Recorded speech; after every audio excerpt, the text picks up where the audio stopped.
आपल्यासोबत रुपालीताई चाकणकर आहेत. ताई आज खरं तर बाप्पाला निरोप देणार आहेत. तुमच्या घरच्या गणपतीला निरोप दिला का आणि आता तुम्ही पुण्यामध्ये फिरताय?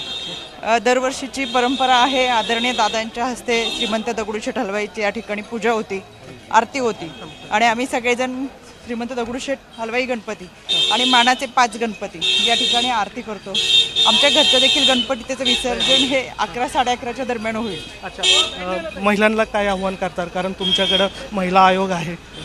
या निमित्तानं मी प्रत्येक वेळेस सांगत असते की महाराष्ट्रातल्या कोणत्याही राज्याच्या देशाच्या प्रगतीचा आलेख हा त्या भागातल्या महिलांच्या सुरक्षितेवरून मोजला जातो. प्रशासन, पोलीस, सरकार त्यांचं काम करते.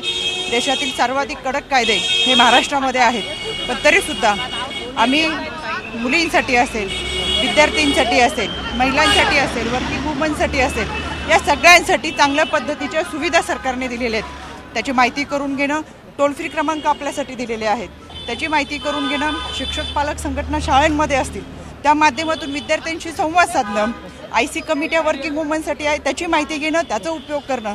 खऱ्या अर्थाने या सगळ्या सुविधा आहेत. या माध्यमातून त्यांनी खऱ्या अर्थानं महाराष्ट्रामध्ये सुरक्षितता राहण्यासाठी आज अजितदादांनी अभिषेक केलेला आहे. सुमित्राताई सुद्धा होत्या, तुम्ही सुद्धा होता. बाप्पाकडे काय मागले? महाराष्ट्रातला बळीराजा सुखी व्हावा. ज्यांनी गणरायाकडे जे साकडं घातलं असेल त्याचं ते साकडं पूर्ण व्हावं. खडकवासला मतदारसंघातनी उमेदवारी मिळावी असं साकडं घातले तुम्ही? नाही, ते साकडं घातलेलं नाही. ते पक्षाचा निर्णय आहे, तो पक्ष ठरवेल. कार्यकर्त्यांची पण इच्छा आहे.